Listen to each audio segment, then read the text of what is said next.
Hello. In this video, I'll be reflowing a CPU for a Nintendo Switch. Now, reflowing the CPU is necessary when you have a blue screen. Also, if it turns on for a second and shuts off. Assuming there are no other components damaged, then we know that it could be a crack joint under the CPU.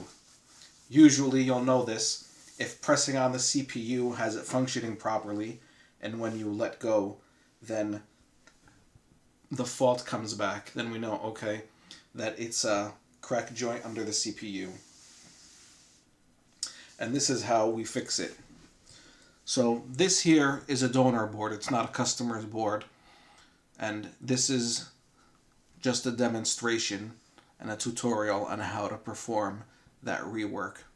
So first we begin by cleaning all the thermal paste from on the CPU. Now, it's important to remove that the thermal paste because those little capacitors, you want to make sure that none of them shift out of place or none of them go flying away. So it's necessary to make sure it's clean so you can see it.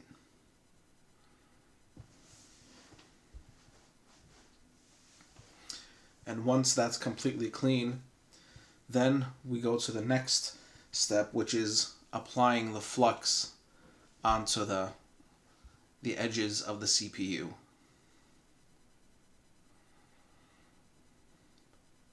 Now the flux, what it'll do is, it's necessary because it helps the joints reflow.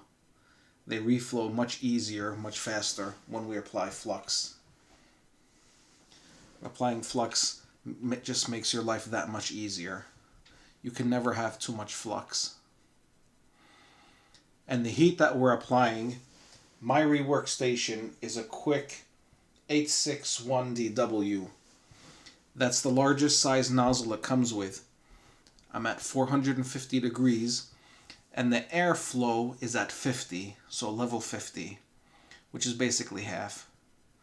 And what we're going to do is we're going to continue with the airflow and the heat and going around in circles. When you're going around in circles, then what you're doing is you're helping the board heat up evenly so all of them flow at the same time, as opposed to focusing it in one spot where you have one area is flowing while other places it's still solid. You don't want that. And with a little nudge, it'll spring back. So the moment when it nudges, when you can nudge it and it springs back, see that little nudge? When it springs, that means that all of the solder joints have flown. And now that's it. It's the job is complete.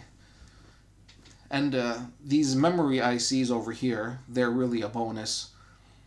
They I haven't heard of them having any relationship to the blue screen. The blue screen issue. And that, if it wasn't sped up, it took approximately 1 minute of heating the CPU. And here we are. And that board it's a bit gunky because like I said, it's a donor board. It's not a customer's board.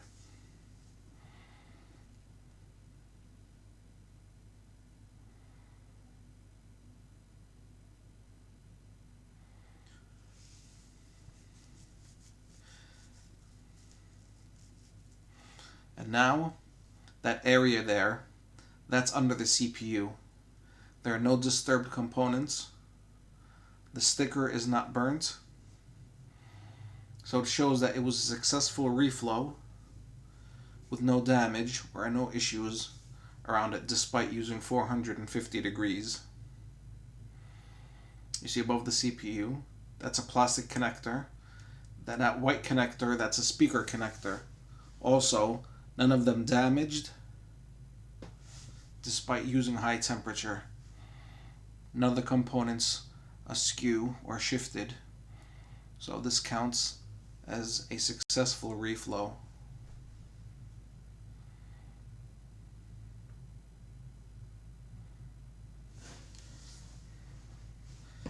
And if the board that you get, it comes with a lot of gunk in it, it does help to do a bit of cleanup.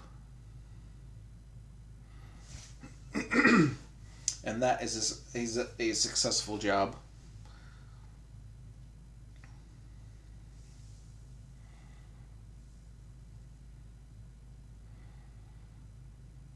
Yep.